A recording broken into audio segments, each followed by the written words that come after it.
அண்ணாமலை மாற்றதான் படுகிறாரா இல்லது அந்த தலைவர் பதவிக்கு பலர் போட்டியிடுவதன் காரணமாக டெல்லி ஒரு மாற்று முடிவில் இருக்கு. அதிமுக பாஜகவோட கூட்டணிக்கு போகும்போது அண்ணாமலை தலைவராக தமிழ்நாடு தலைவராக இருக்கக்கூடாதுன்றது எடப்பாடியுடைய வேண்டுகோள். ஆக்சுவலாக என்னன்னா என்ன அனௌன்ஸ் பண்ணுங்க முதல்வர் கேண்டிடேட்டா, ஏன்னா 21 அனௌன்ஸ் பண்ணீங்க இல்லையா, நான் தான் இருந்தேன். ஆனால் அவங்க என்ன சொல்கிறாங்க, நம்ம இந்த வாட்டி முதல்வர் கேண்டிடேட் இல்லாமையே போகலாம், நாங்கள் வழக்கமாக என்டிஏ பல மாநிலங்கள் அப்படி தான் போகிறோம் அப்படின்ற மாதிரி அவங்க சொல்கிறாங்க. செங்கோட்டையனை தூண்டி விட்டதே அண்ணாமலை தான், சந்தேகமே இல்லை. அண்ணாமலை தான் தூண்டி விட்டார், அனுப்பிச்சு விட்டுருந்தா. ஆக்சுவலாக எடப்பாடிக்கு தலைவலி கொடுக்கறதுக்காக தான் பண்ணியிருக்காரு.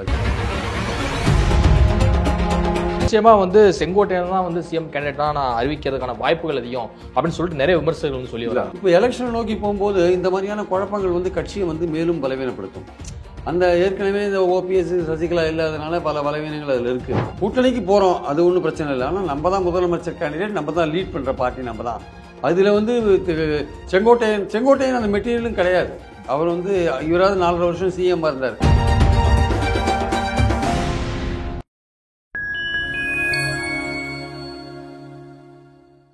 ஃபைன் டைம் மீடியா நேயர்களுக்கு வணக்கம். நான் உங்கள் குகன். நம்ம சிறப்பு நிகழ்ச்சிகள் நம்மோடு இணைந்திருக்கிறார் மதிப்பிற்குரிய மூத்த பத்திரிகையாளர் திரு பிரியன் அவர்கள். வணக்கம் சார். வணக்கம் சார். எப்படி இருக்கீங்க? நல்லா இருக்கும் சார். தமிழ்நாடு பாஜக தலைவராக அண்ணாமலை நீடிக்க வாய்ப்பில்லை அப்படிங்கிற தகவல் தொடர்ந்து டெல்லியிலிருந்தும் வருது, தமிழ்நாட்டிலிருந்தும் பல சோர்ஸுகள் சொல்லி வந்தோம்னு இருக்கிறாங்க. இப்போ நம்ம என்ன முன்னெடுக்க போகிறோம் அப்படிங்கிற பாயிண்ட் நான் சொல்லிடுறேன். அண்ணாமலை மாற்றதான் படுகிறாரா இல்லது அந்த தலைவர் பதவிக்கு பலர் போட்டியிடுவதன் காரணமாக டெல்லி ஒரு மாற்று முடிவில் இருக்கு. இல்லை, அண்ணாமலை மாற்றணுன்ற விஷயம் ஏன் வருதுன்னா அதிமுக கூட்டணிக்காக தான் வருது. ஆக்சுவலாக அதிமுக பாஜகவோட கூட்டணிக்கு போகும்போது அண்ணாமலை தலைவராக தமிழ்நாடு தலைவராக இருக்கக்கூடாதுன்றது எடப்பாடியுடைய வேண்டுகோள். ஆக்சுவலாக ஸோ அதை தான் அவங்க கன்சிடர் பண்ணுறாங்க. அதை கன்சிடர் பண்ணி அவரை கொஞ்சம் யோசிக்கிறாங்க. இன்னும் நீக்கணும்னு முடிவு பண்ணல, யோசிக்கிறாங்க. இவர் ஒரு கண்டிஷன் ஸ்டபான வச்சு, ரொம்ப ஸ்ட்ரிக்டான ஒரு கண்டிஷன் வச்சுட்டார் எடப்பாடி. நீங்கள் அவரை நீக்காமல் நீங்கள் எங்களோட கூட்டணி வைக்க முடியாது. ஏன்னா இந்த 21 தேர்தலுக்கு அப்புறம் 24 தேர்தலுக்கு முன்னாடி அவர் ரொம்ப அதிகமாக பேசிட்டார். பேசிட்டது மட்டும் இல்லை, நம்ம 2 பேர் 24 கூட்டணிக்கு நீங்கள்லாம் அழைப்பு கொடுத்தீங்க, எல்லா கதவும் திறந்து வச்சுருக்கேன்னு சொன்னீங்க. ஆனால் இவர் பேசின பேச்சால தான் கூட்டணி உடஞ்சி போச்சு. அதனால் நம்ம ஒன்றா சேர்ந்துருந்தால் 4-5 இடங்களுக்குள்ள வெற்றி பெற்றுருக்கலாம் அந்த பாராளுமன்ற தேர்தலில். ஸோ இவரால் தான் இவர் போட்டு எல்லாத்தையும் கெடுத்துட்டார். இவர் மறுபடியும் வச்சுன்னா அவர் மறுபடியும் ஏதாவது ஒன்று பேசி கெடுத்துருவார், இவர் எடுத்துருங்க இங்கேருந்து, இல்லாட்டி இவர் சேம் சைடு கோல் போடுவார் அப்படின்ற மாதிரி இவங்க போய் ஏடிஎம்கே கம்ப்ளைண்ட் பண்ணியிருக்காங்க. அமித்ஷா என்ன சொன்னாரா, இது எங்கள் கட்சிக்கு வரோம், நாங்கள் எல்லாரையும் மாநிலங்கள்லாம் தலைவர்கள்லாம் மாற்றிட்டு இருக்கோம். ஸோ அந்த கோர்ஸில் நான் கவனிக்கிறேன் நான். பட் நம்ம ஃபார்மலாக அந்த கூட்டணியை கன்ஃபார்ம் பண்ணிப்போம் அப்படின்னு கன்ஃபார்ம் பண்ண பிறகு தான் அவர் ட்வீட் போட்டார். என்டிஏ ஆட்சின்னு ட்வீட் போட்டார், அன்றைக்கி ராத்திரியே போட்டார். அது இவர் என்ன சொன்னார், ஒன்று அண்ணாமலை எடுங்க, அதை பற்றின உறுதிமொழி கொடுங்க, இல்லை ஓபிஎஸ் விஷயத்தில் சசிகலா விஷயத்தில் சேர்க்கறது, ஏடிஎம்கேல சேர்க்கறது, இந்த மாதிரி விஷயங்களில் அவங்க ப்ரெஸ் பண்ணுறாங்க, இபிஎஸ் முடியாதுன்றாரு. ஸோ அந்த 2 அண்ணாமலை இஷ்யூவில் பாஜகவுக்கு கொஞ்சம் தயக்கம் இருக்குது, ஓபிஎஸ் இஷ்யூவில் இபிஎஸ்க்கு கொஞ்சம் தயக்கம் இருக்குது. 3ஆவது ஒரு இஷ்யூ வந்துருச்சு. என்னென்னா முதல்வர் கேண்டிடேட் அனௌன்ஸ் பண்ணுமா வேண்டாமா. இவங்க இபிஎஸ் என்னென்னா என்ன அனௌன்ஸ் பண்ணுங்க முதல்வர் கேண்டிடேட்டா, ஏன்னா 21 அனௌன்ஸ் பண்ணீங்க இல்லையா, நான் தான் இருந்தேன். ஆனால் அவங்க என்ன சொல்கிறாங்க, நம்ம இந்த வாட்டி முதல்வர் கேண்டிடேட் இல்லாமையே போகலாம், நாங்கள் வழக்கமாக என்டிஏ பல மாநிலங்கள் அப்படி தான் போகிறோம் அப்படின்ற மாதிரி அவங்க சொல்கிறாங்க. அவங்க போய் ஆஃப்டர் எலெக்ஷன் தான் சிஎம் கேண்டிடேட் யாரும் அப்படின்னா அது பாஜக தனியாக ஒரு அதிக இடங்களில் போட்டி போடும்போது நீங்கள் அது மாதிரி பண்ணலாம். உதாரணமாக நீங்கள் தெலுங்கு தேசத்தோட கூட்டணி போயிருக்கீங்க, அப்போ நீங்கள் நாயுடு சிஎம்மாக, அவர் தான் சிஎம்ன்றது தெரிஞ்ச விஷயம். அதே மாதிரி இப்போ நிதிஷ்குமார் போனீங்கன்னா, நிதிஷ்குமாரோட போனீங்கன்னா அவர் தான் சிஎம்னு தெரிஞ்ச விஷயம். ஏன்னா இவங்க மாநிலங்கள் இவங்களை உங்கள் கட்சி மெஜாரிட்டி இடங்களில் போட்டி போட்டு உங்கள் கட்சி ஆட்சிக்கு வர இடத்துல, உதாரணமாக மகாராஷ்டிராவில் நீங்கள் அனௌன்ஸ் பண்ணாத போகிறதுல ஒன்றும் ஆச்சரியம் கிடையாது. ஆனால் இது அப்படி இல்லை, இது நாங்கள் அதிக இடங்களில் போட்டி போடுவோம், எங்கள் கட்சியோட பொதுச் செயலாளர் தான் சிஎம் கேண்டிடேட்னு இவங்க சொல்கிறாங்க. சரி, அதை பற்றி பின்னாடி பேசிக்கலாம்ல. ஸோ இந்த விஷயங்கள்லாம் ஃபைனலைஸ் ஆகாதனால மறுநாள் ஒரு ப்ரெஸ் ரிப்போர்ட்டரை பார்த்து நான் மக்கள் நலன் பேசினேன் அது இதுன்னு சொன்னார். அது உண்மையில்லை. அடுத்த நாள் 2 நாளில் அமித்ஷாவே அதை போட்டு உடச்சி விட்டார் வச்சுக்கோங்க. பாஜக கூட்டணி பேச்சுவார்த்தை தொடர்கிறது அதிமுகவுடன் சொல்லிட்டார் அவர். ஸோ இந்த சூழலில் அண்ணாமலையை கூப்பிட்றாங்க. அண்ணாமலையை கூப்பிட்டு சொல்கிறாங்க, இது மாதிரி விஷயம் இருக்குது, நம்ம இந்த மாதிரி போகிறதா இருக்கோம், உங்களால் தான் போன வாட்டி நீங்கள் தலைமையை தவறாக வழி நடத்திட்டீங்க லாஸ்ட் டைமு, ஏதோ எண் மக்கள் யாத்திரை போனதுனால ஆகா ஓ பெருசாக வந்துருச்சு அது இதுன்னு சொல்லிட்டு சொன்னீங்க. நீங்கள் வேறு ஏடிஎம்கே வேறு விமர்சனம் பண்ணிட்டீங்க, அண்ணாவை விமர்சனம் பண்ணீங்க, ஜெயலலிதா விமர்சனம் பண்ணீங்க, எடப்பாடியை தற்கூறின்னு சொன்னீங்க, பல விஷயங்கள் சொல்லிட்டீங்க. அதனால் நம்ம கூட்டணி அமையில் நம்ம தனியாக போயிட்டு நமக்கு ரொம்ப 2-3 இடங்கள் வந்திருப்போம், ஃபெயில் ஆகிட்டோம். நம்ம அவங்களும் போயிட்டு அவங்களுக்கும் இப்போ ஒன்றுமே வரல. அதனால் இந்த வாட்டி நீங்கள் கொஞ்சம் உங்களுக்கு பிடிக்கலைன்னா கொஞ்சம் ஓரம் கட்டிக்கோங்க, உங்களுக்கு ஒரு கௌரவமான ரீப்ளேஸ்மெண்ட் நாங்கள் கொடுக்குறோம் அப்படின்னு சொல்கிறாங்க. அதை இவர் என்னன்னா இவரால் ஜீரணிக்க முடியல. இன்னொரு கட்சி சொல்லி நம்மளை நீக்கிறாங்களான்னு இந்த அதிமுகவோட கூட்டணி சேர்ந்தால் நமக்கு என்னென்ன பிரச்சனை இருக்குது, எந்தெந்த இடத்துல வின் பண்ண மாட்டோம், என்னென்ன ஜாதிகள் நமக்கு எதிராக இருக்குது, அதிமுகவை ஏன் பல பேர் விரும்ப மாட்டேன்றாங்க அப்படின்லாம் ஒரு பெரிய ஒரு பவர் பாயிண்ட் மாதிரி போட்டு அங்கே அமித்ஷாவுக்கு கொடுத்துட்டு வந்துட்டார். ஒரு டேட்டாவை எடுத்துகிட்டு போயிட்டார். அங்கே இங்கே இருக்கிற சில பேர் அவருக்கு டேட்டா தயார் பண்ணி கொடுக்குறாங்க. அவருக்கு அதுக்குன்னு சில அரசு அலைஞ்சிட்டு இருக்காங்க. ஸோ அவங்க ஏதோ தயார் பண்ணி கொடுக்குற டேட்டாவை வந்து எடுத்துன்னு போயிட்டார். அவர் ஆக்சுவலாக அந்த எடுத்துன்னு போயிட்டு அங்கே போய் கொடுத்துருக்காரு. அங்கே கொடுத்தவொடனே அவர் அதை வாங்கி வச்சுட்டு செங்கோட்டையனையும் தூண்டி விட்டார். செங்கோட்டை நீங்கள் போயிட்டு என்ன பண்ணுங்க, ஓபிஎஸ்சியும் சசிகலாவையும் சேர்க்க சொல்லுங்கள், இல்லாட்டி நம்ம ஸ்ட்ராங்காக இருக்க மாட்டோம்னு சொல்லுங்கன்னு அவரை தூண்டி விட்டு நிர்மலாவையும் அமித்ஷாவையும் சந்திக்க வச்சு அது ஒரு வேலையும். ஸோ அண்ணாமலையை பொறுத்த மட்டும் இந்த கூட்டணி வராது இருக்கிறது பெட்டர்னு நினைக்கிறேன். இப்போ இந்த ஏடிஎம்கே தரப்பில் என்ன பிரச்சனை, செங்கோட்டையனை தூண்டி விட்டது அண்ணாமலை தான், சந்தேகமே இல்லை. அண்ணாமலை தான் தூண்டி விட்டார், அனுப்பிச்சி விட்டுதா. ஆக்சுவலாக எடப்பாடிக்கு தலைவலி கொடுக்கறதுக்காக தான் பண்ணியிருக்காரு. ஆக்சுவலாக எனக்கு நீங்கள் தலைவலி கொடுக்குறீங்கல்ல, உங்களுக்கு தலைவலி கொடுக்குறேன்னு அவர் அனுப்பிச்சிருக்காரு. ஸோ ஆனால் வந்து செங்கோட்டையன் ஒன்றும் பெரிய அளவுக்கு ஒன்றும் அதிமுகவுக்குள்ளே பெருசாக புரட்சியெல்லாம் பண்ணி ஒரு இது பண்ண போகிறதில்ல, ரெபல் மாதிரிலாம் ஒன்றும் பெருசாக வந்துட போகிறதில்ல. இல்லை, கட்சி தொடங்கும் போது இருந்த ஒரு முக்கியமான ஒரு சீனியர் அல்லவா. அதுதான் சரி. அதுக்கப்புறம் வந்து இப்போ கட்சி நீங்கள் பிடிக்குதோ பிடிக்கலையோ எடப்பாடி பின்னாடி இருக்குன்றது தான் உண்மை. அவருக்கு பின்னாடி தான் பொதுக்குழு இருக்குது, அவருக்கு பின்னாடி தான் சட்டமன்ற உறுப்பினர் இருக்காங்க. ஏன்னா இவர் செங்கோட்டையன் முயற்சி பண்ணால் கூட, பிஜேபியோட பின்னணியோட முயற்சி பண்ணால் கூட அவரால் இப்போ இருக்கிற இந்த எடப்பாடி பின்னாடி இருக்கிற செட்டப் அசைக்க முடியாது. ஆக்சுவலாக இது இப்படியே தான் போகும் 26 தேர்தல் வரையும். 26 தேர்தலில் அந்த கட்சி எப்படி வெற்றி பெறுதா தோல்வி அடையுதா, இப்படி கண்ணியமான ஒரு இடங்களை பெறுதான்னு பார்த்து தான் எடப்பாடியோட தலைவிதி நிர்ணயிக்கப்படும் அந்த கட்சியில். அதுவரையும் இவங்க எல்லாரும் நினைக்கிறாங்க, சரி இவ்வளோ தூரம் வந்துட்டோம், 26 தேர்தலையும் பார்த்துருவோம் எடப்பாடி பின்னாடியே போயிட்டு அப்படின்னு சொல்லிட்டு இவங்க நினச்சி தான் பின்னாடி போயிட்டுருக்காங்க. இவர் வந்து செங்கோட்டையன் வந்து அவருக்கு எடப்பாடி மேலே பல பிரச்சனைகள், அவருக்கு வந்து உரிய கௌரவம் கொடுக்க மாட்டேன்றாங்க, அவரை கேட்காம பல முடிவுகள் எடுக்கிறாங்க, தான் சீனியர் தலைவராக இருக்கார், அந்த வருத்தங்கள்லாம் அவருக்கு நிறையா இருக்குது. ஸோ இவங்க வந்து சமாதான பேச்சான நடுவில் பேசினாங்க, அதெல்லாம் ஒத்துந்தவர். இப்போது டெல்லி போகும்போது என்னை கூட்டு போயிருக்கலாமே, என்னை விட்டு போயிட்டீங்கன்னு இருக்கும். இவ்வளோலாம் சமாதான பேச்சு பேசிட்டு டெல்லி போகும்போது ஏன் என்னை கூட்டு போகல அப்படின்னு இவர் கேட்குறாரு. நான் ஒரு மூத்த தலைவர் தான், என்னை கூட்டு போவேன். அப்போ அவங்க என்ன சொல்கிறாங்க, கேபி முனுசாமி கூட்டு போறீங்க, சிவி சண்முகத்தை கூப்பிட்டாரு, ஏன் என்ன கூட்டு போனோம், நானும் எம்எல்ஏ தானே, என்ன கூட்டு போனான்னு அப்படின்னு அவர் கேட்குறாரு. அங்கே மறுபடியும் நீங்கள் பேச்சுவார்த்தை நடத்திட்டு அவரை ஓரங்கட்டுற ஒரு வேலையிலே இறங்கும்போது சரி நானும் போய் என்னோட வேலையை காமிக்கிறேன்னு டெல்லி போகிறார். அதுக்கு அண்ணாமலையும் பின்னாடி இருக்கார் வச்சுக்கோங்க. இப்போ அண்ணாமலையை பொறுத்த மட்டும் வந்து அதிமுக கூட்டணி வராதிருந்தால் பெட்டர்னு அதுக்கு வேண்டிய எல்லா வேலையும் செய்கிறார். ஓகே, இவர் நம்ம அமித்ஷா நினைக்கிறாரு இந்த கூட்டணி இருக்கிறது பெட்டர் நினைக்கிறாரு. இதுக்கு நடுவில் வந்து எடப்பாடி என்கோ என்ன நினைக்குது, சரி இது இப்படியே போட்டோம், இவங்க நம்ம கோரிக்கையெல்லாம் ஏற்றுக்கலாம், நம்ம நைஸாக பிரிஞ்சு வந்துடலாம், வந்துட்டு இன்னும் கொஞ்சம் தாவேக்காவுக்கு தூண்டில் போட்டு பார்க்கலான்னு கொஞ்சம் முதல்ல தாவேக்காவுக்கு போட்டு பார்த்தானுங்க. அவனுங்க ஏகப்பட்ட இடங்கள் கேட்டாருங்க, சிஎம் போஸ்ட்டு நாங்கள் 2 வருஷம் இருப்போம், அது இதுன்னு 80 சீட்டு கம்மியாக வரமாட்டோம். ஆமாம் ஆமாம், அதனால் வந்து கட் ஆகி போய் தான் பாஜகவுக்கு போனாங்க. இப்போது பாஜக இந்த இவருடைய கோரிக்கைகள்லாம் ஏற்றுக்காத, இது மாதிரி அண்ணாமலை போய் நடுவில் இந்த மாதிரி விஷயங்கள்லாம் அதிமுகவுக்கு எதிரான விஷயங்கள்லாம் அங்கே போய் சொல்லி இப்போ ஏதாவது ஒரு பிரச்சனை வந்து வச்சுக்கோங்களேன், அது நல்லதுன்னு கூட எடப்பாடி நினைப்பார். சரி இப்போ நம்ம தாவேக்காவுக்கு ட்ரை பண்ணி பார்க்கலாம். தாவேக்காவுக்கும் இப்போது வேறு வழி இல்லை. இப்போ அதிமுக, பாஜக, பாமக, தினகரன், ஓபிஎஸ் அப்படின்னு ஒரு கூட்டணி அமைஞ்சா அந்த கூட்டணி வந்து ஒரு மக்கள் நம்பிக்கையை பெற திமுகவுக்கு ஃபைட் கொடுக்குற ஒரு கூட்டணியாக மாறுறதுக்கான வாய்ப்பு இருக்குது. அப்படி வாய்ப்பு இருக்கும்போது தாவேக்கா கூட ஓரங்கட்டப்படும் ஆக்சுவலாக. இப்போ என்னன்னா இதுக்கு நடுவில் சி ஓட்டர் கருத்து கணிப்பார் வந்துருச்சு. அதில் வேறு பார்த்தீங்கன்னா விஜய் 18% அவர் தான் சிஎம் கேண்டிடேட்னு சொல்லிட்டாங்களா, எடப்பாடி எங்கே பின்னாடி போயிட்டார். இப்போ எடப்பாடிக்கு அது ஒரு டிசர்வ். 4 வருஷம் முதலமைச்சராக இருந்தவர் 10% போயிருக்காரு, 10% தான் வாங்கி பின்னாடி போயிட்டார். இப்போ அதிமுக அதையும் சொல்கிறாங்க, பார்த்தீங்களா இவருக்கு ஒரு செல்வாக்கும் கிடையாது, நான் சொன்னது கரெக்ட் தானே அண்ணாமலை சொல்கிறார், இவருக்கு ஒரு செல்வாக்கும் கிடையாது. அந்த அந்த அந்த கருத்து கணிப்பு விஜய் வந்து எனக்கும் திமுகவுக்கும் போட்டின்னு சொல்கிற அடுத்த நாளே வருதுன்னா அது எங்கே எப்படி வருது, ஏன் வருது, அந்த மாதிரி விஷயங்கள்லாம் ஒரு யோசனைக்குரியது, கேள்விக்குரியதுன்னு நம்ம பார்க்குறோம். நம்ம எப்படி கரெக்டாக காக்கா உட்கார பதம்ப எழுத கதையா கரெக்டாக அந்த கருத்து கணிப்பு எப்படி வருது, எடப்பாடியை வந்து மட்டன் தட்டுற மாதிரியான ஒரு கருத்து கணிப்பு ஏன் வருது, அதில் வந்து அண்ணாமலைக்கு எடப்பாடியோட ஈக்குவலாக கிட்டத்தட்ட கொண்டு வைக்கிறாங்க அண்ணாமலையை. அண்ணாமலை 9% அவர் 10% அப்படின்னா அப்போ அண்ணாமலை சொல்கிற விஷயங்கள்லாம் தலைமையில் போயிட்டு எடப்பாடிக்கு ஒன்றும் பெரிய செல்வாக்கு இல்லை. அல்டிமேட்டாக கடைசியாக அண்ணாமலை சொல்கிற விஷயம் என்னென்னா அமித்ஷாட்ட, சரிங்க வேறு வழி இல்லை, நீங்கள் ஏடிஎம்கேயோட தான் கூட்டணி போகிறீங்கன்னா போங்க, நான் வந்து அமைதியாக இருந்துடுறேன், ஆனால் தயவுசெய்து எடப்பாடியை மட்டும் சிஎம் கேண்டிடேட்டாக போடாதீங்க அப்படின்னு சொல்லிட்டு வந்திருக்காரு. அந்த விஷயத்தில் வந்து சிஎம் கேண்டிடேட் அமித்ஷாவிடம் வந்து எடப்பாடிக்கு ஒரு ஆப் வச்சுட்டு தான் போயிருக்காரு. ஆமாம் வச்சிருக்காரு. அது அவங்க வந்து இப்போ முடிக்கிறாங்க. இப்போ வர 7ஆம் தேதி அவங்களுக்கு வந்து ஏப்ரல் தேசிய பொதுக்குழு அது நடக்குது. வர 7ஆம் தேதி இதை பற்றின ஒரு அனௌன்ஸ்மெண்ட் வரும்னு சொல்கிறாங்க. இந்த தமிழ்நாடு தலைமையை பற்றி ஒரு அனௌன்ஸ்மெண்ட் வருன்றாங்க. இதுக்கு நடுவில் நீங்கள் கேட்குற மாதிரி உள்கட்சியில் தமிழிசை இருக்காங்கல்ல, அவங்கெல்லாம் ஒரு தூண்டியில் போட்டு பார்க்குறாங்க நமக்கு எதாவது கிடைக்க மாட்டேன். அந்த மாதிரி என்ன சொல்கிறாங்க, 6 வருஷம் பதவியில் இருந்தால் கூட ஒரு இடைவெளி விட்டு மறுபடியும் தலைவராகலாம் அப்படின்னு இருக்குது அப்படின்னு சொல்கிறாங்க. ஸோ அந்த அம்மாவும் ஒரு ட்ரை பண்ணுறாங்க. அந்த அம்மா ட்ரை பண்ணுறது மட்டும் இல்லாமல் நயினார் நாகேந்திரன் ட்ரை பண்ணுறாரு. ஸோ பல பேர் ட்ரை பண்ணிட்டு இருக்காங்க. ஸோ அண்ணாமலை வந்து அவர் வந்ததுக்கப்புறம் கட்சியை ஏதோ வளர்த்துருக்காருன்னா கட்சியை வந்து ஒரு பேசும்படியான ஒரு விஷயத்துக்கு வச்சுருக்கார், பரபரப்பாக வச்சுருக்கார். ஆனால் உண்மையிலேயே கட்சி வளர்ந்துருக்கா இல்லையான்றது அவர் என்ன சொல்கிறார், நான் 11% ஓட்டு வாங்கிட்டேன்றார்.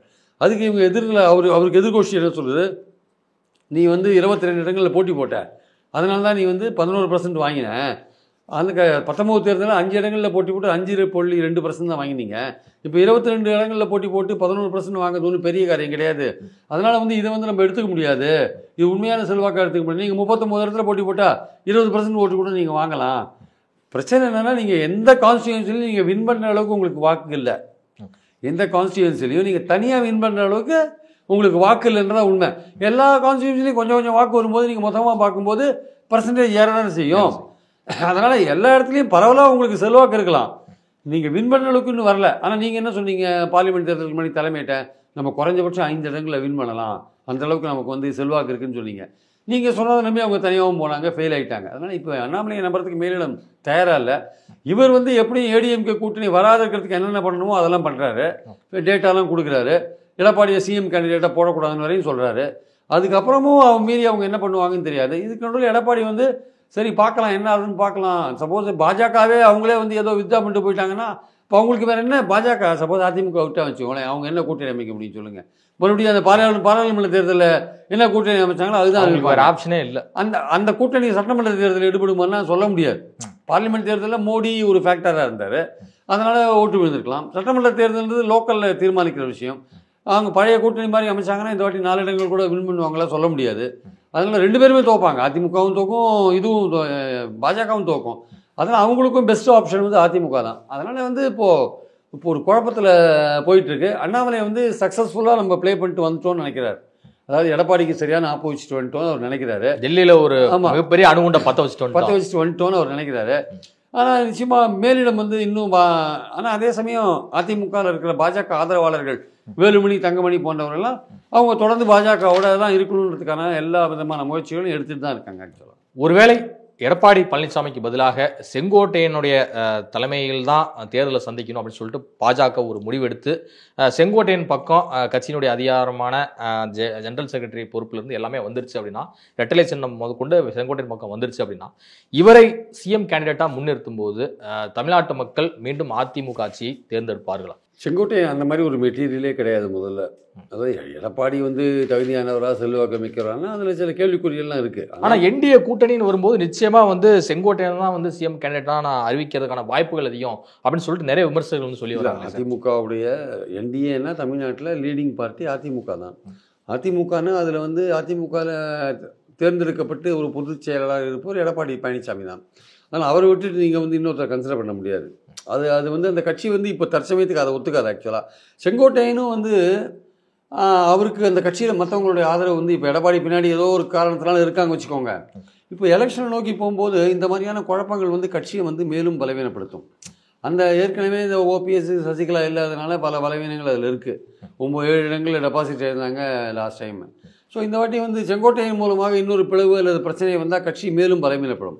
அதனால் அந்த கட்சியில் இருக்கிறவங்க நினைக்கிறாங்க செங்கோட்டையன் மூலமாக எந்த பிரச்சனை வந்தாலும் அதில் நம்ம ரொம்ப தெளிவாக இருக்கணும், நம்ம கட்சியில் மேலும் ஒரு பிரச்சனை வரக்கூடாது. இதில் வந்து இப்போ எடப்பாடி தலைமையில் லீட் பண்ணுறதுன்னு முடிவு பண்ணியாச்சு. இதில் பாஜக வந்து ப்ரெஷர் பண்ணி ஏதாவது மாற்றணும்னா நம்ம அதுக்கெல்லாம் ஒத்துக்கூடாது. அவங்க என்ன வழக்கு பம்பு என்ஃபோர்ஸ்மெண்ட்டெல்லாம் பயமுறுத்தினா கூட நம்ம கொஞ்சம் ஸ்ட்ராங்காக இருக்கணும். கூட்டணிக்கு போகிறோம், அது ஒன்றும் பிரச்சனை இல்லை. ஆனால் நம்ம தான் முதலமைச்சர் கேண்டிடேட், நம்ம தான் லீட் பண்ணுற பார்ட்டி, நம்ம தான். அதில் வந்து செங்கோட்டையன் அந்த மெட்டீரியலும் கிடையாது. அவர் வந்து இவராது 4 வருஷம் சிஎம்மாக இருந்தார். எஃபெக்டிவாக இருந்தாரா, செல்வாக்காக இருந்தாரா, அதெல்லாம் ஒரு கேள்விக்குறியான விஷயம். ஆனால் இவர் சிஎம்மாக இருந்தார். 21 அவரை ப்ரொஜெக்ட் பண்ணீங்க, நீங்கள் அவரை தானே ப்ரொஜெக்ட் பண்ணீங்க. ஸோ அதனால் இந்த வாட்டி செங்கோட்டையன் வந்து என்ன தான் பாஜக அவரை காத்தடிச்சு ஒரு பலூனை இது பண்ணால் கூட அது வந்து நிற்காது. அது வந்து அதிமுகவில் வந்து அவர் எந்த விதமான ஒரு பிரச்சனையும் உண்டாக்க முடியாது. சொல்றது வந்து செங்கோட்டையன் அவர்களுடைய அடுத்தடுத்த மூவ் வந்து அவ்வளோ சீக்கிரம் ஒர்க் அவுட் ஆகாது. ஏன்னா 26 வரையும் எடப்பாடி பின்னாடி போகிறதுன்னு அந்த கட்சியில் இருக்கிற எல்லாரும் முடிவு பண்ணி வச்சுருக்காங்க. எடப்பாடி பெரிய தலைவர்ன்றதுனால இல்லை, தற்சமயத்துக்கு வேறு வழி இல்லை, இன்னொரு பிளவோ பிரச்சனையோ அந்த கட்சி தாங்காதுன்றதுனால இதே மாதிரி போகிறது பெட்டர்னு அந்த கட்சியில் இருக்கவங்க நினைக்கிறாங்க. 62 எம்எல்ஏக்கள் மீண்டும் எலெக்ட் ஆகணும்னா அவங்க நினைக்கிறாங்க இது மேலும் ஒரு பிரச்சனையெல்லாம் வரக்கூடாது. செங்கோட்டையனுக்கே அட்வைஸ் பண்ணுறாங்க, ஏன் சார் ஒரு வேலை குழப்பம் பண்ணுறீங்கன்ட்டு. ஒருவேளை அதிமுக செங்கோட்டையன் மூலமாக இன்னொரு பிளவை நோக்கி நகர்ந்தால் என்ன ஆகும்? செங்கோட்டையன் தான் தனிமைப்படுத்தப்படுவார், ஓபிஎஸ் மாதிரி. ஓகே, அவர் தான் தனிமைப்படுத்தப்படுவார். ஓபிஎஸ் இப்படி அனாதையாக இருக்காரு, அந்த மாதிரி செங்கோட்டையன் அனாதை ஆகிடுவார். பாஜகவை நம்பி குழப்ப ஓட்டுவார், அவ்வளோதான், வேற ஒன்றும் கிடையாது. மற்றபடி இந்த கட்சி ஒன்றும் ஆகாது. ஆனால் அதே சமயம் அதிமுக பலமாக இருக்கா எடப்பாடி தலைமையிலனா அது பலவீனமாக தான் இருக்குது. எடப்பாடி அந்த கட்சியை கட்டுக்கோப்பா அவர் சைடில் வச்சுட்டு இருக்காரு. அதுக்கு பல காரணங்கள் பின்னாடி இருக்கு வச்சுக்கோங்க, வெளிப்படையாக சொல்லக்கூடிய காரணங்கள்லாம் அது இல்லை ஆக்சுவலாக. அதனால் வந்து ஏதோ ஒரு காரணத்தில் அவர் பின்னாடி இருக்காங்க வச்சுக்கோங்க. அந்த கட்டமைப்போடு தான் எலெக்ஷனை சந்திக்கணும்னு நினைக்கிறாங்க. நடுவில் இவர் பூந்து குழப்பத்தை உண்டாக்க பார்த்தோன்னா செங்கோட்டையன் தனிமைப்படுத்தப்படுவார். அதிமுக தொண்டருடைய வாக்குகளும் சரி, பாஜக தொண்டருடைய வாக்குகளும் சரி, கடந்த தேர்தலில் வந்து தனித்தனியாக தான் ஸ்பிளிட் ஆகி விழுந்ததை நம்ம வந்து பார்த்தோம். அதிமுக கூட்டணி 23% என்டிஏ கூட்டணி வந்து 18% வந்து எடுத்திருந்தாங்க. ஸோ அப்படி பார்க்கும் பட்சத்தில் இந்த ரெண்டு கூட்டணியுமே ஒன்றா இணையும் போது இரு கட்சிகளுடைய வாக்குகளுமே வந்து இரு கட்சிகளுக்குமே வந்து டிரான்ஸ்ஃபர் ஆக வாய்ப்பு இருக்கா? இல்லை, இதில் வந்து அவங்களுடைய பாயிண்ட் என்னென்னா வந்து அதிமுக பாஜகவோட அந்த ஓட்டு வங்கின்றது பார்த்திங்கன்னா, அதிமுக பாஜகவுக்கு திமுக எதிர்ப்பு வாக்கு வங்கி தான் இருக்கும். திமுக எதிர்க்கிறாங்க, அந்த வாக்கு வங்கி வரும். ஆனால் அதே சமயம் தாவேகா முதன்மை எதுங்கிறீங்கிறாங்க, அதிமுக பாஜக வந்து திமுக வீழ்த்துவது தான் இலக்குங்கிறாங்க. ஆமாம், அதே தான், ரெண்டு பேரும் திமுக ஒழிக்கிறது தான், ஆட்சியிலேருந்து அகற்றுறது தான் நோக்கமாக வச்சுருக்காங்க. அதே சமயம் தாவேக்காவும் திமுகவை கடுமையாக எதிர்க்கிறாங்க. ஸோ திமுகவோட எதிர்ப்பு ஓட்டு சீமானும் எதிர்க்கிறார். அப்போ திமுக எதிர்ப்பு ஓட்டு ஒட்டுமொத்தமாக அதிமுக பாஜக கூட்டணிக்கு போகுமானா அது ஒரு கேள்விக்குறியான ஒரு விஷயமா இருக்கும். ஆனால் எந்த இடத்துல அவங்களுக்கு ப்ளஸ் பாயிண்ட் இருக்குன்னா, அவங்க இந்துத்துவ அந்த அஜெண்டா இருக்குல்ல, அதை ஒர்க் அவுட் பண்ணுவாங்க. ஆர்எஸ்எஸ்லாம் ஒர்க் பண்ணுறாங்கல்ல கீழே. ஸோ அந்த இந்துத்துவ ஓட்டை வந்து கன்சாலிடேட் பண்ணி திமுக கவர்மெண்ட்டை வந்து ஏதோ இந்துக்களுக்கு விரோதமான ஒரு கவர்மெண்ட்டு இந்த பிரச்சாரத்தை கையில் எடுப்பாங்க. ஆக்சுவலாக அதில் கொஞ்சம் ஒர்க் அவுட் ஆகிறதுக்கான வாய்ப்பு. இந்த கூட்டணி, இந்த அதிமுக பாஜக கூட்டணி 21 வந்து 75 இடங்கள் வாங்கியிருக்குன்றது நம்ம வரக்கூடாது. 10 வருஷ அதிமுக அரசாங்கத்தோட ஆன்டி இன்கும்பன்சியை மீறி அது 75 இடங்கள் வாங்கிச்சு. இப்போது எலெக்ஷனை நோக்கி போகும்போது திமுக அரசுக்கு எதிராக இருக்கிற மக்கள் எண்ணம் இருக்குல்ல, ஆன்டி இன்கும்பன்சி இருக்குல்ல, அது ஒர்க் அவுட் ஆகும்போது அதோட பெனிஃபிட்டை வந்து அதிமுக பாஜக பாமக கூட்டணி எடுக்கிறதுக்கான வாய்ப்புகள் இருக்குது. அப்போது வந்து விஜய் கூட ஓரங்கட்டப்படுவார், அந்த இடத்துல விஜய் கூட ஓரங்கட்டப்படுவார். அவருக்கு எதிர்பார்க்குற ஓட்டு கிடைக்குமான்னு சொல்ல முடியாது. ஸோ அதனால் வந்து இது வின் பண்ணுதோ இல்லையோ திமுகவுக்கு டஃப் கொடுக்குற ஒரு கூட்டணியாக இருக்கும்னு மக்கள் நினைப்பாங்க. ஆக்சுவலாக அதிமுக பாஜக கூட்டணியை பாமக ஒரு தேமுதிகவும் இதில் கொண்டாந்துருவாங்க. எப்படியாவது தேமுதிகவுக்கு என்ன பேரம் பேசியிருக்காங்கன்னா, அதிமுகட்ட அந்த 2 மாநிலங்களை உறுப்பினர் வருது இல்லையா, அதில் 2வது வந்து இவர் அதில் ஒரு 4 எம்எல்ஏக்கள் ஷார்ட்டேஜாக இருக்குது தேர்ந்தெடுக்கிறதுல. அது பாஜக இருக்கிறதுனால அந்த எம்பி போஸ்ட்டை வந்து நீங்கள் வந்து தேமுதிகவை கொடுத்துருங்க. ஸோ தேமுதிக நம்ம பணிக்கு வந்துட்டோம், அப்போ இன்னும் கொஞ்சம் நம்ம ஸ்ட்ராங்காக இருப்போம். அதிமுக பாஜக பாமக தேமுதிக தினகரன் நிச்சயமாக வந்து பலமான கூட்டணி, இதில் சந்தேகமே கிடையாது, ஒரு மெகா கூட்டணி. ஆமாம், இதுக்குள்ளே நீங்கள் வந்து சீமானை கொண்டுறதுக்கான முயற்சியில் கூட கடைசி கட்டத்தில் இறங்கலாம், சொல்ல முடியாது. ஆனால் சீமான் நினைக்கிறார் தன்னை முதல்வர் கேண்டிடேட்டாக அனௌன்ஸ் பண்ணணும்னு நினைக்கிறார். அது வந்து நடக்காத காரியம். ஆனால் அந்த முயற்சி நிறைவேறுமா தெரியாது. பட் நான் சொல்கிற இந்த கூட்டணியே வந்து மக்கள் நம்பிக்கையில் திமுகவை எதிர்க்கிற ஒரு வலிமையான கூட்டணின்னு ஒரு எண்ணம் அதுக்கு வரத்துக்கான வாய்ப்புகள் இருக்குது. ஸோ அதனால் விஜயே ஓரங்கட்டப்படுவார். ஸோ விஜயே வந்து இப்போ யோசிக்கிறார். அதிமுக வந்து இப்போது பாஜகவோட ஒரு கமிட்டான லெவலில் இருந்தால் கூட இந்த 10 மாதம் 11 மாதம் கேப் இருக்கிற சமயத்தில் அரசியலில் என்ன வேணால் நடக்கலாம் இல்லையா. ஸோ இப்போ அண்ணாமலை வேறு போயிட்டு நிறைய பற்ற வச்சுட்டு வந்திருக்காருல்ல, இதெல்லாம் எப்படி ஒர்க் அவுட் ஆகும்? அவருடைய பதவியை காப்பாற்றுறதுக்காக நிறைய விஷயங்களை பற்ற வச்சுட்டு வந்திருக்காரு. இது எப்படி ஒர்க் அவுட் ஆகும்னு தெரியாது. ஸ்டில் பாஜகவுக்கு வேறு வழி கிடையாது, அதிமுக விட்டால் வேறு வழி கிடையாது. தனியாக போனால் அது வந்து சட்டமன்ற தேர்தலில் இந்த 17% ஓட்டு வாங்க மாட்டேங்குது. அப்போ ஓட்டுகள் பலமுனையாக பிரியும். சீமான் அப்போ இவர் தாவேக்கால போய் சேர்றதை வச்சுக்கோங்க, அதிமுக போய் தாவேக்கால சேர்ந்தால் பாஜக ஒன்றுமே இல்லாத போயிடும் ஆக்சுவலாக. ஸோ இரலவெண்ட்டாக போயிடும். முதல்ல வந்து திமுக அணி இருக்கும், அடுத்தது தாவேக்கா அதிமுக அணின்னு போகும். இவங்க பாஜக 3வது அணியாக போயிடுவாங்க, சீமான் 4வதாக போயிடுவார். அப்போது இந்த போட்டி வந்து பார்த்தீங்கன்னா வந்து உங்களுக்கு வந்து திமுகவுக்கு அட்வான்டேஜான ஒரு போட்டியை இதை நிலைமையில கொண்டு போய்விடும் ஆக்சுவலாக. அதனால் நம்பர் ஆஃப் அந்த அணிகளோட எண்ணிக்கை குறைய தான் திமுகவை எதிர்க்கிறது வந்து வலுவாக இருக்க முடியும் ஆக்சுவலாக. ஸோ அணிகளை குறைக்கிறது தான் பாஜகவுடைய நோக்கமாக இருக்குது. ஆனால் வந்து அதிமுக பாஜக சேரும்பொழுது தாவேக்காவும் சீமானும் தனித்தனி அணியாக இருக்கிறத தவிர்க்க முடியாது. அப்போ அது ஒரு 3, திமுக 1, 4, 4 முனை போட்டி இப்போ இருக்கிற சூழலில் 4 முனை போட்டி கண்டிப்பாக இருக்கிறதுக்கான வாய்ப்பு இருக்குது. ஸோ அதனால் வந்து அதிமுகவை பொறுத்த மட்டும் பாஜகவோட போகிறது இப்போ டெம்பரரியாக வந்து ஓகே ஆகிருக்கு. அது இதோட கண்டிஷன்ஸ்லாம் நிறைவேறும் போது தான் அது வந்து ஃபைனலாக அவங்க பண்ணுவாங்க ஆக்சுவலாக வந்து. ஆனால் பாஜக அவங்க என்ன நினைக்கிறாங்க, எப்படியாவது அதிமுக நம்மளை விட்டு போகாது, இந்த சின்னம் பிரச்சனை, தேர்தல் கமிஷனில் பல விஷயங்கள் இருக்குது, என்ஃபோர்ஸ்மெண்ட் டைரக்டரேட் கேஸ் இருக்குது, எல்லாம் பல விஷயங்கள் இருக்குது. அதெல்லாம் வந்து அதனால் வந்து இவங்க போக மாட்டாங்கன்னு அவங்க நினைக்கிறாங்க ஆக்சுவலாக. அதனால் வந்து நம்பிக்கையோடு இருக்காங்க. அதே சமயம் அதிமுகவில் ஒரு என்னவாக இருக்குன்னா, சரி நம்ம வேறு வழியில் நம்ம சிங்கத்தின் வாயில் தலையை கொடுத்துட்டோம், நம்ம அவங்க நோன் டெவில் இஸ் பெட்டர் தான் அன்னோன் ஏஞ்சல்னு ஒரு ஆங்கிலத்தில் பழமொழி இருக்குது. தாவேக்கா மாதிரி ஆளுங்கக்கிட்ட போய் மாட்டின்னு அதிக இடங்கள் கொடுத்து அவஸ்தைப்படுறதோட சரி ஏதோ தெரிஞ்ச ஒரு சாத்தான்கிட்ட போகிறதே பெட்டர்னு, பாஜகவோட போகிறது பெட்டர்னு கூட நினைக்கிறாங்க அவங்க. ஏற்கனவே கூட்டணி இருந்த கட்சி தானே, அதனால் பிரச்சனை இல்லைன்னு நினைக்கிறாங்க. ஸோ இது வந்து இப்போது ஒரு கிளியராக இருந்த ஒரு பொசிஷன். அண்ணாமலை டெல்லியில் போயிட்டு வந்த பிறகு ஒரு சந்தேகத்தை கிளப்புற மாதிரியான ஒரு விஷயத்த, அவர் பதவிக்கு ஆபத்து வரும்னு சொல்கிற போது அவர் எனக்கு நீ ஆபத்து ஏற்படுத்துகிறப்போ ஒன்றை நான் வந்து என்ன பண்ணுறேன் பாருன்னு அவர் எடப்பாடியை பழி வாங்குற மாதிரியான சில விஷயங்கள் அங்கே பண்ணிட்டு வந்திருக்கார். ஸோ பாஜக தலைமை இப்போ எப்படிப்பட்ட இதை கையாள போது, அண்ணாமலையை வந்து ஐயா நீ ஓரங்கட்டிக்கோ நீ வேண்டான்னு சொல்ல போதா, இல்லை இன்னும் கொஞ்ச நாள் போட்டோம் நம்ம இன்னும் கொஞ்சம் சில விஷயங்கள்லாம் பேசிட்டு முடிவு பண்ணலான்னு பார்க்கலான்னு நினைக்கிறாங்களோன்னு தெரியாது. We have to wait and watch. இந்த இப்போது பெங்களூரில் அவங்களுடைய தேசிய குழு கூட்டம் நடக்கல, நேஷனல் கவுன்சில், அதில் ஒரு ஐடியா கிடைக்கணும் அவங்க. செங்கோட்டையன் சில நாட்களுக்கு முன்பு டெல்லிலாம் போயிட்டு வந்தார். எகைன் ஒரு முறை வந்து ஏன் டெல்லி போகிறாரு, அதற்கு என்னதான் காரணம்? அண்ணாமலை தான் காரணம். அங்கே போய் இவர் போய் அண்ணாமலையை தூக்கணும்னு சொல்லிட்டு வந்தார்ல அமித்ஷாட்ட. அப்படியா ரைட்டு, நாங்கள் செங்கோட்டையனை தூண்டி விட்டு ஓபிஎஸ்சியும் சசிகலாமையும் இணைச்சாதான் கூட்டணி நீங்கள் சொல்லுங்கள் அப்படின்னு சொல்லிட்டு இவர் மூலமாக தூண்டி விட்டு, இல்லாட்டி வந்து என்னை வந்து நீங்கள் சொன்ன மாதிரி எனக்கு வந்து பொதுச் செயலாளர் போஸ்ட் கொடுங்க அப்படின்ற மாதிரி கேட்குறதுக்கு அங்கே போயிருக்கார். ஆனால் பாஜக அந்த அளவுக்குலாம் ஓபிஎஸ் என்கரேஜ் பண்ணி தர்ம யுத்தம் நடத்தினாங்கல்ல 2017, அந்த அளவுக்குலாம் செங்கோட்டையனை அவங்க என்கொயர் பண்ண விரும்பலை, என்கரேஜ் பண்ண விரும்பலை. ஸோ அதனால் அவங்க என்ன சொல்கிறாங்க, உங்களுக்கும் பழனிசாமிக்கும் ஏதோ பர்சனல் அவர் உங்களுக்கு உரிய மரியாதை கொடுக்கல அது இதுன்றீங்க, அதெல்லாம் பேசி தீர்த்துக்கோங்க. ஆனால் நீங்கள் சொல்கிற மாதிரி ஓபிஎஸ் சசிகலா இருந்தால் பெட்டர் நம்ம கூட்டணிக்கு நாங்களும் நினைக்கிறோம், அதை நாங்கள் பேசி பார்க்கலான்னு சொல்லிட்டாங்க. அவ்வளோதான் ஆக்சுவலாக வந்து. அதனால் இவரோட தூண்டுதல் பேரில் தான் அவர் அங்கே போனார் ஆக்சுவலாக. இதுவரை உங்கள் பல்வேறு கருத்துக்களோட நன்றி சார். தேங்க்யூ.